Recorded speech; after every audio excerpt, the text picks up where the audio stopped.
बेटी के विवाह गीत आप लोग को अच्छा लगे तो लाइक, शेयर और सब्सक्राइब कीजिएगा। सामना ले आगे भदौआ अइले हो, बिजुली चमके बहुत। सामना ले आगे भदौआ अइले हो, बिजुली चमके बहुत। पापा के आगे मम्मिया चमके हो, बेटी भैली सयान। पापा के आगे मम्मिया चमके हो, बेटी भैली सयान। अब बेटी भैली सजन जोगे हो, पत रखस भगवान। अब बेटी भैली सजन जोगे हो, पत रखस भगवान। खेलत में रहल पापा सुपुली मौनिया, पत रखनी तोहार। खेलत में रहन पापा सुपुली मौनिया, पत रखनी तोहार।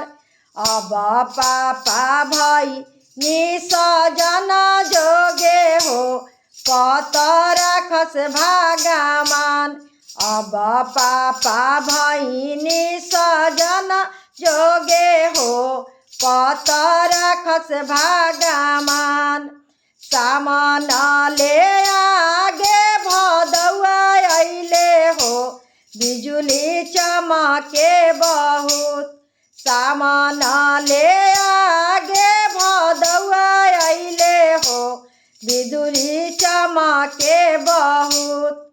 चाचा के आगे चाचिया चमके हो, बेटी भैली सयान। अब बेटी भैली सजन जोगे हो, पत रखस भगवान। भैया के आगे भाभिया चमके हो, बेटी भैली सयान।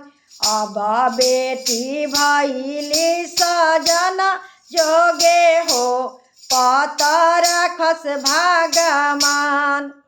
खेलत में रानी चाचा सुपुली मौनिया, पत रखनी तोहार।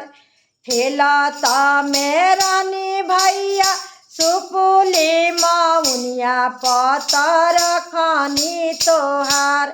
अब भैया भैली सजन जोगे हो, पत रखस भगवान। अब चाचा भैली सजन जोगे हो, पत रखस भगवान, पत रखस भगवान।